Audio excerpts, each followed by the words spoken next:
उदलार विभिन्न समस्या को नहीं दाबी उठाइला बिजेडी जहां नहीं आज उदला बिजेडी पक्षर सांबादिक सम्मेलन आयोजित होता।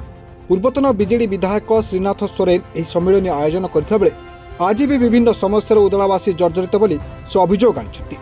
ओडिशा भारतीय जनता पार्टी 2 वर्ष पूर्ति पालन एवं केंद्र सरकार 12 वर्ष पूर्ति पालन मयूरभंज जिले में तथा महामहिम राष्ट्रपति द्रौपदी मुर्मू जो जन्मदिन पालन है गत 19 तारीख एवं 20 तारीख रायरंगपुर महासम्मेलन अनुष्ठित होता। महामहिम राष्ट्रपति एवं भारतवर्षर प्रधानमंत्री एवं ओडिशा राज्यर मुख्यमंत्री मंत्रीगण विधायकगण एवं सांसदगण समस्ते उपस्थित थिले। ओडिशार राज्य सरकार समस्त प्रकार व्यवस्था रायरंगपुर ठारे करिथिले एवं 2 वर्ष पूर्ति पालन एवं 12 वर्ष पूर्ति पालन अवसर रे माननीय प्रधानमंत्री 47,600 कोटी टंकार अनुदान घोषणा करिसंती। राज्यर विकास पाई एवं रायरंगपुर विकास पाई 47,600 कोटी टंका जो अनुदान घोषणा करिसंती सेथिरे केवल रायरंगपुर अंचल विकास पाई जेते सबु केंद्रीय अनुदान केंद्रीय प्रकल्प सबु देइचंती आ कोनोसी प्रकार आ अन्य सब डिविजन करंजिया रे कोन नवोदय विद्यालय आ कोनोसी सब डिविजन को से माने गुरुत्व देई नाहन। दुर्भाग्यर विषय जो आशा करा जाइथिला कप्तिपदा उपखंड दीर्घ वर्ष धरी एठाकार जनसाधारण माने डिमांड करुथिले जे कप्तिपदा उपखंड को रेलर संयोग केमती करा जाऊ सेथिरे मध्य स्थान पाइला नहीं।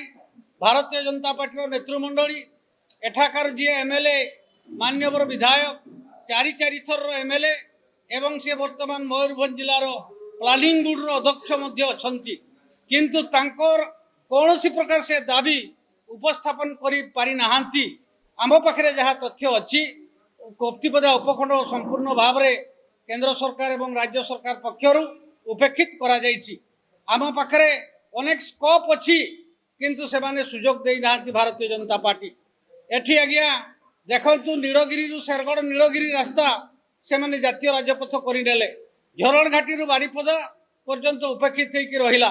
ये भी मध्य जातीय राज्य मान्यता पाइबा दरकार एवं कप्तिपदार जो रास्ता जाइछि आम करंजिया रे मिसिछि कप्तिपदा नुआसाई शरत ठाकुरमुंडा करंजिया ताहा से रास्ता बॉम्बे कोलकाता संगे जदि जातीय राजपथर मान्यता पाए से मध्य कनेक्शन गोटे कनेक्टिविटी रास्ता हो पारिबो एवं टीडीपीयू एमबीआर जेटा कि ठाकुरमुंडा पुडाढिया उदड़ा दी की जो रूपसा बईसिंगा रास्ता से माणित्री रास्ता से रास्ता भी जदि आमर भेजिढिया रे कनेक्टिविटी करा जाए से भी जातीय मान्यता पाई पारिबो एवं आमर उदड़ा रे जो मेडिकल ये मेडिकल सब डिविजन हॉस्पिटल इंग्रेज समय परे परे सरकार बहादुर जो योजना से बर्तमान सीमित होइकी अछि। लक्ष लक्ष लोक एथारे चिकित्सा होउचंदी किंतु से माने फैसिलिटेड हेई पर नाहांती।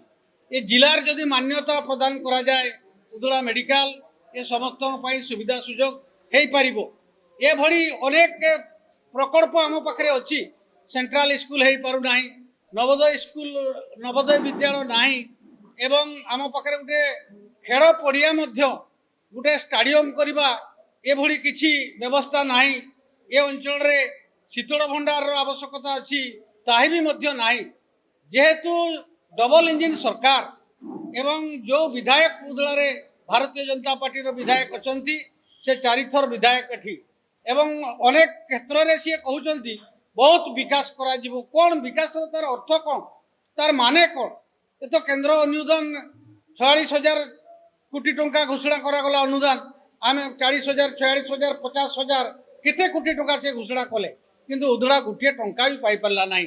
दुर्भाग्यर विषय दुखर विषय भारतीय जनता पार्टी जो डबल इंजिन सरकार ये जो प्रहसन करुचंती एवं रायरंगपुर विकास करने जो निष्पत्ति नहीं आमे विरोध करूना बा ए प्लानिंग को तांकर आमे विरोध करूना किंतु एतकी कथा आमे खबर सह प्रकाश करुचे जे कप्तिपदा उपखंड भारतीय जनता पार्टी शासन रे बा केंद्र सरकार 12 वर्ष पूर्ति रे जो उपेक्षित करागला सेटा गोटे दुर्भाग्यजनित घटना बोली मु आज विजु जनता दल पक्षर तीव्र निंदा करुच्ची दृढ़ विरोध करुच्ची एवं आगामी दिन रे यदि एभली उपेक्षित करा जाए ए सब डिविजन विजु जनता दल ए रोड रास्ता ठारू आरंभ करी विभिन्न प्रकार अशांति सृष्टि करबा पई मध्य पछेइबो नाही।